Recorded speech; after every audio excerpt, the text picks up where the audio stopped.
Assalamualaikum warahmatullahi wabarakatuh. Perkenalkan, nama saya Inanda Alfirdausyah. Di sini saya akan menjelaskan tentang sejarah peradaban Islam. Yang pertama ialah pengertian sejarah. Pengertian sejarah secara etimologi dapat ditelusuri dari kata sejarah yang berasal dari kata syajarah yang artinya pohon. Dalam bahasa asing lainnya disebut dengan histori Perancis, Gistin Jerman, histori atau Jadlis Belanda, dan Inggris. Kata histori sendiri lebih populer untuk menyebut sejarah dalam ilmu pengetahuan. Sebetulnya dari bahasa Yunani, historia yang berarti pengetahuan tentang gejala-gejala alam, khususnya manusia yang bersifat kronologis. Sementara itu, pengetahuan serupa yang tidak kronologis diistilahkan dengan scienta atau science.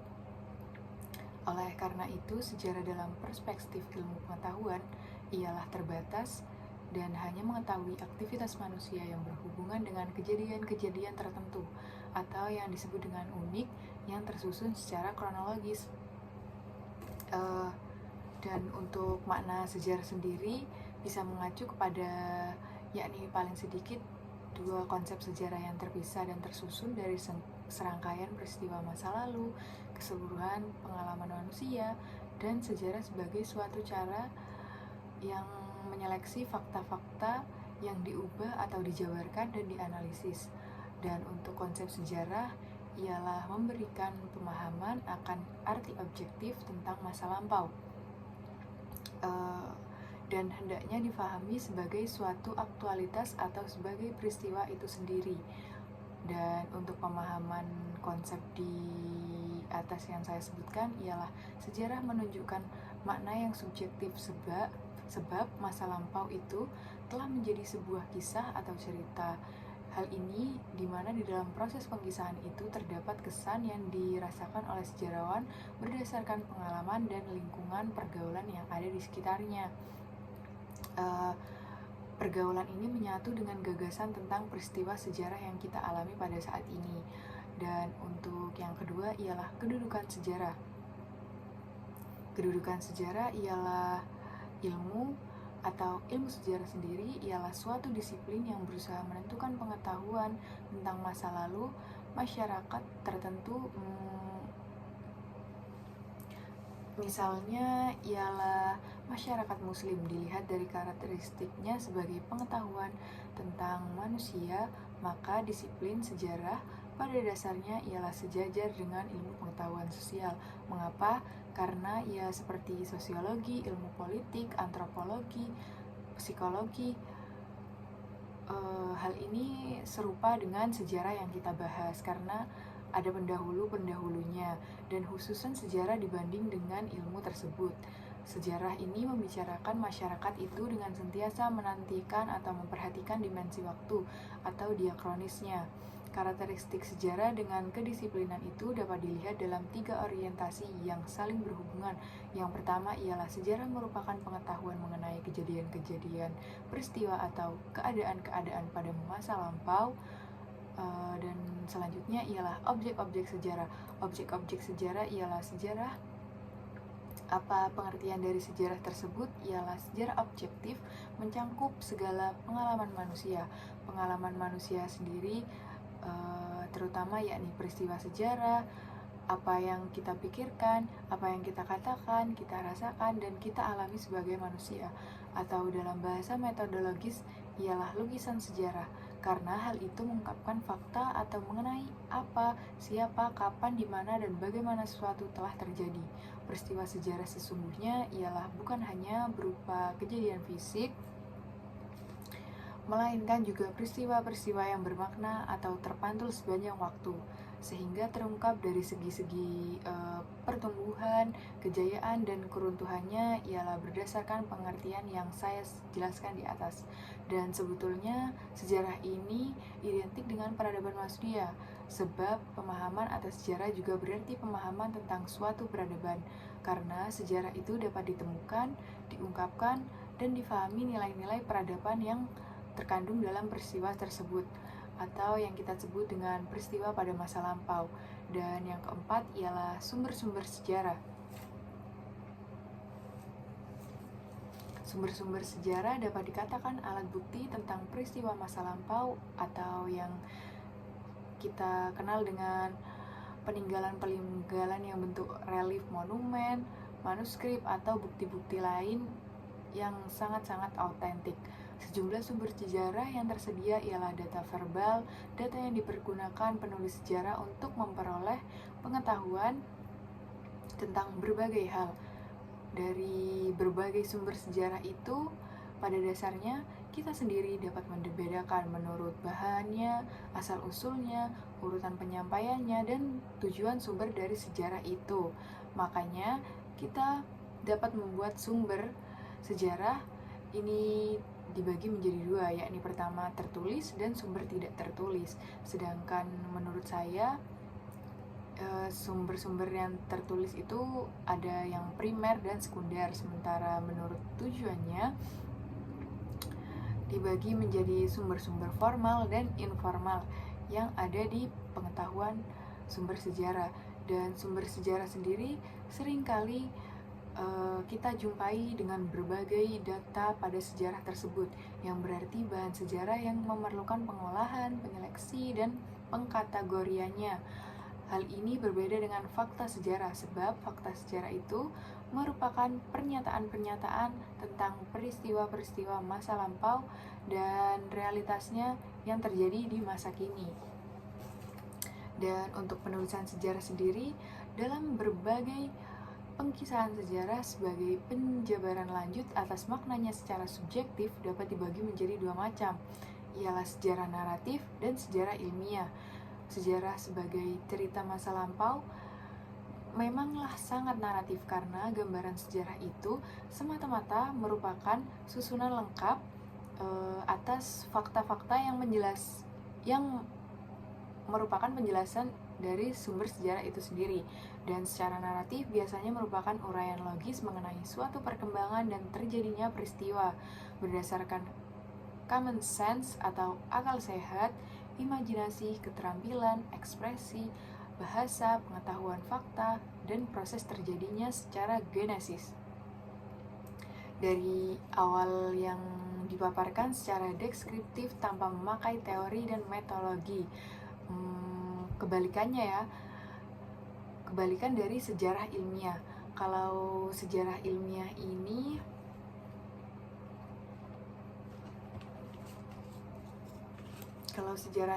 ini bersifat naratif sebagai ilmu atau analisis berupa mengkaji suatu peristiwa masa lampau dengan menerangkan sebab-sebabnya. Dalam hal itu dikaji kondisi lingkungan peristiwa dan konteks sosial budayanya. Secara ilmiah bertujuan memberikan makna dan penjelasan tentang faktor-faktor yang terjadi dengan analisis yang kita dapat dari sumber-sumber orang tersebut. Dan untuk teori yang relevan, kecenderungan penulisan sejarah seperti jenis-jenisnya muncul dalam keragaman sesuai sudutnya, sudut pandang penulis, kulturnya yang mempengaruhi serta masa yang melahirkan, dan berfungsi untuk aneka kebutuhan yang ada di masyarakat Indonesia pada saat ini. Dan yang keenam ialah kegunaan sejarah itu sendiri. Sejarah itu sendiri dalam sejarah peradaban Islam ialah yang pertama untuk kelestarian identitas kelompok dan memperkuat daya tahan kelompok itu dengan berbagai kelangsungan hidupnya. Dan yang kedua ialah sejarah ini sangat berguna sebagai pengambilan pelajaran atau teladan dari contoh-contoh yang ada di masa lampau, sehingga sejarah memberikan asas manfaat secara lebih khusus demi kelangsungan hidup manusia pada saat ini. Dan yang ketiga ialah sejarah sangat berfungsi sebagai sarana pemahaman atau mengenai hidup dan mati. Dan untuk kegunaan lainnya seperti yang diungkapkan oleh Dr. V.R. Ansgar-Smith bahwa dengan mengetahui kelakuan objektif dari manusia masa lampau, konti historika, maka sejarah sangat berfungsi sebagai guru kehidupan kita. Maka dengan perkembangannya atau peristiwa-peristiwa silam dapat ditimbulkan ajaran-ajaran praktis, sehingga pada gilirannya sejarah bermakna sebagai masa kini dan masa yang akan datang. Dan ya ditafsirkan kalau sejarah itu bisa diambil dari sumber-sumber tertentu dan tujuan khususnya misalnya untuk membentuk ideologi, sikap kelompok, sikap masyarakat terhadap masa lampau, atau bisa dikatakan sebagai cara-cara mereka yang dipergunakan untuk mengkaji sejarah itu sendiri, sehingga dengan cara demikian menunjukkan fungsi sejarah sebagai masa kini dan dapat hidup seperti masa saat ini yang berkembang. Dan selanjutnya saya akan menjelaskan tentang peletakan dasar-dasar peradaban Islam pada masa Rasulullah SAW. Sosok manusia terpopuler sepanjang masa telah lahir di padang pasir tandus menjelang akhir abad ke-6 Masehi. Namanya paling banyak disebut dan tak tertandingi oleh tokoh dunia manapun di muka bumi ini. Keluhuran budinya atau pekertinya menjadi suri tauladan bagi siapapun yang mendambakan kedamaian dan kebahagiaan di muka bumi ini. Ajaran yang dibawanya menjadi obat penerang bagi setiap pecinta kebenaran. Beliau ialah nabi terakhir yang diutus Tuhan kepada umat manusia dan menjadi penyempurna dari ajaran-ajaran seluruh yang dibawa oleh nabi-nabi Allah terdahulu. Siapakah beliau? Ialah Nabi Muhammad SAW. Beliau lahir di tengah-tengah masyarakat Arab atau jahiliyah yang menjadikan nafsu sebagai panglima dan mempertuhankan materi dan kekayaan serta membanggakan nasab dan keturunannya. Di tengah-tengah masyarakat yang meraba-raba dalam kegelapan moral yang pekat, beliau menyala sebagai pelita kebenaran yang ada di dunia ini. Beliau mendamaikan suku-suku yang bermusuhan dan dipersatukan pula atau kabilah-kabilah yang tertangkap dalam kotak-kotak ashabiyah yang berserakan dan menyesatkan ke dalam sebuah keluarga besar atau yang kita sebut dengan Islam. 20 tahun lebih beliau bekerja keras dan akhirnya berhasil. Bagi setiap muslim, mempelajari dan memahami kehidupan Muhammad atau Rasulullah merupakan keniscayaan, dan sangat mengikuti ajarannya ialah kewajiban. Dan untuk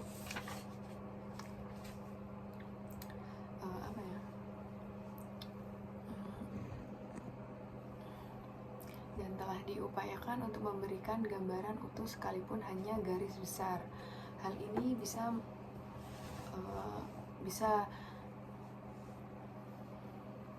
untuk menjabarkan bagaimana Nabi Muhammad tersebut.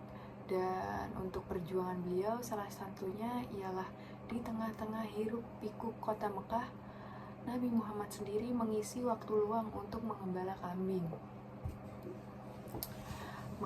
kambing. Keluarga dan penduduk Mekah tahu tentang pekerjaan ini. Beliau mengatakan Allah Ta'ala tidak mengutus seorang nabi melainkan dari pengembala kambing. Nabi Musa sendiri diutus, dia ialah seorang pengembala kambing. Nabi Daud diutus, dia seorang pengembala kambing. Dan saya juga diutus mengembalakan kambing di keluargaku, di tempatnya di Jihad. Pada bulan-bulan haram, kadang beliau mengembala, diajak keluarganya mengunjungi pasar Ukats, Manajah, dan Zul Amajaz untuk mendengarkan sajak-sajak yang dibawakan oleh penyair-penyair yang ada di sana. Penyair-penyair yakni penyair muthabalat dari ahli-ahli pidato berbakat, dan para penyair kenamaan didengar tentang kebanggaan terhadap nenek moyang bangsa yang ada di Arab. Jasa-jasa dan kedermawanan mereka, propaganda orang Nasrani dan Yahudi tentang kebenaran agamanya, kitab suci, dan tentang Nabi Isa dan Nabi Musa. Akan tetapi semuanya yang didengar itu tidak akan mampu memuaskan dan menenteramkan hati mereka dan jiwa mereka. Dan ketika Nabi Muhammad menginjak usia 24 tahun, Abu Thalib menawarkan keponakannya itu kepada Khadijah bin Khuwailid untuk menjalankan perdagangan ke Syiro. Abu Thalib meminta upah untuk Muhammad dalam pekerjaan ini. Ia mendapatkan 4 ekor unta, padahal untuk pekerjaan sarna Khadijah biasanya mengupahkan 2 ekor saja. Dan ternyata Khadijah ini mulai setuju atas penawaran itu karena karena ia melihat pribadi dan akhlak dari Nabi Muhammad yang luhur, sudah bukan rahasia lagi baginya dan penduduk Mekah. Perjalanan Syira kali ini adalah kedua kalinya beliau ditemani oleh Maisarah, salah seorang pegawai Khadijah yang amat sangat ia percaya. Sikap dan tutur kata Nabi Muhammad sendiri ketika menawarkan barang, dagangan sangat menarik minat calon pembeli untuk berbelanja di atau kepadanya, sehingga barang yang ditawarkan itu laku keras dan beliau memperoleh untung besar. Hal ini melahirkan sukacita yang amat dalam pada diri Khadijah, lebih-lebih ketika Maisarah menyampaikan pujian atas keluhuran budi pekerti Nabi Muhammad yang ia saksikan. Dan rasa selama perjalanannya ke Syria itu, kekaguman Khadijah atas pribadi Muhammad itu menimbulkan hasrat untuk menjadikan beliau sebagai pendamping hidupnya.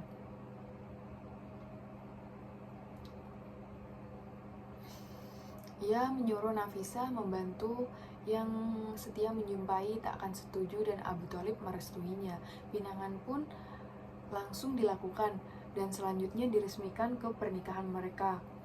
Dan ketika itu Nabi Muhammad berusia 25 tahun sedangkan Khadijah berusia 40 tahun. Beda 15 tahun. Muhammad sendiri semakin populer di kalangan penduduk Mekah setelah pemuka Quraisy atau Quraisy ketika mereka berselisih siapa yang berhasil mendamaikan para Arab yang paling berkehendak meletakkan Hajar Aswad di tempatnya semula. Perselisihan ini nyaris mengorbankan atau menjadikannya perang saudara. Pertumpahan darah dapat dicegah ketika Abu Umayyah bin Mughirat al-Mughawsi mengusulkan agar putusan diserahkan kepada orang yang pertama kali memasuki pintu Syafa, yakni Nabi Muhammad. Usul itu diterima oleh semua kabilah yang berselisih di sana. Nabi Muhammad sendiri meminta disediakan sehelai kain. Kain itu dapat dihamparkan lalu batu itu diletakkan di atasnya dengan tangan beliau sendiri.